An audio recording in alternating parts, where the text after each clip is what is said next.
This is Ricky Moore with the Burleson Star. I'm here with Centennial football coach Kyle Geller, and this is a Week 3 edition of the 2-Minute Drill. Centennial defeated Chisholm Trail in overtime last week on a Ron Reed field goal. This week you have 2-0 Saginaw versus 2-0 Centennial at Pioneer Stadium Friday night, 7:30. Everybody go out and be there. First thoughts on possibly going 3-0? It's week by week. Well, this is not worried about the it. record as much as just winning this game, and that would put us at 3-0. So, but it would be a nice vault into the of course, off you wanna week win and them then all. the Everman game. You want to win them all. Okay, but it'd be a nice momentum builder, especially going in an off week. Yeah, I mean, obviously you want to feel good going into an off week. We felt good last year. We gave them a really tough game, and we knew we were getting better as a team. So, I'm not worried about the end result as much. I just want to play well, and if we play well, we'll have a chance. Thoughts on the game, the Chisholm Trail game? Well, it was a tough game. Those guys really improved as a program. Their kids played extremely hard. I knew it was going to be a close game, and I told everybody, and some people kind of, okay, whatever, coach, but you look at their players, golly, I mean, they got some big. One of their defensive tackles is about 330 pounds, maybe more, and it was hard to move him out. And then they had some great skill in the secondary and at linebacker. Their ends were fast. They had a great team speed on defense, and then you look at them offensively. They just execute better than they ever have. So it was a hard fought win. I was proud of our kids for being resilient. We lost the lead in the third quarter and kept coming back, and it was a great way to finish. Okay, let's talk about Boswell. Thoughts on them? Boswell is always going to be a really good team. They're coached by John Abersan, and John's, to me, is one of the best coaches in Texas. He gets the most out of his kids every year.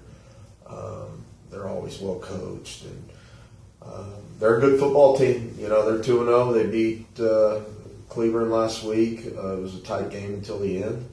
Their quarterback can really go. He's I would say he's a 4.5 40 kid. And so that element, which they haven't had, they didn't have last year anyway, that quarterback just taking off is scary. We have to really be assignment sound on defense. They got a good running back. They got 2 good receivers. They're all good, but I mean, the 2 returning starters at receiver. And then on defense, their secondary is probably their strength. Their number 11, he's a heck of a football player. Number 9 is a heck of a football player. And so, we better bring our A game. Spread team? Yes, spread? yeah, Okay. yeah. They're big old splits out wide with their receivers like Baylor. They really get you spread out, and they'll run the ball and throw it.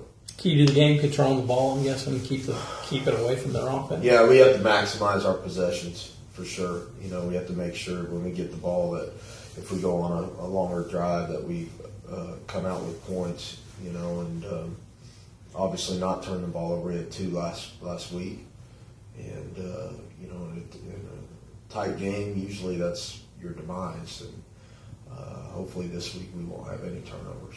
Not to call out your punter, but what were your thoughts when he had clear sailing field ahead of him and then decided he'd punt the ball? Yeah, and he asked immediately afterwards, Coach, can I take off? And he didn't ask me. He asked our punting coach, and the obvious answer was yes.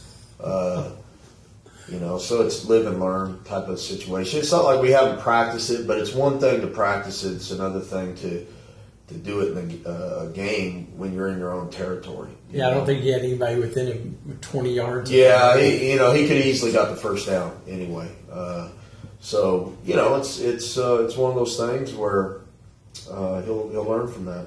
Ron Reed's kick, especially coming after the bad snap and the missed snap and everything. Ryan Reed, yeah. Ryan, sorry. Yeah, Ryan is perfect on his PATs this year, knock on wood.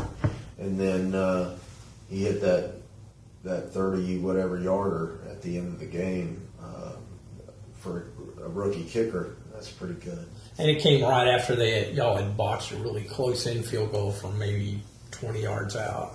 I always say fundamentals and yeah, we shouldn't have even gone to overtime.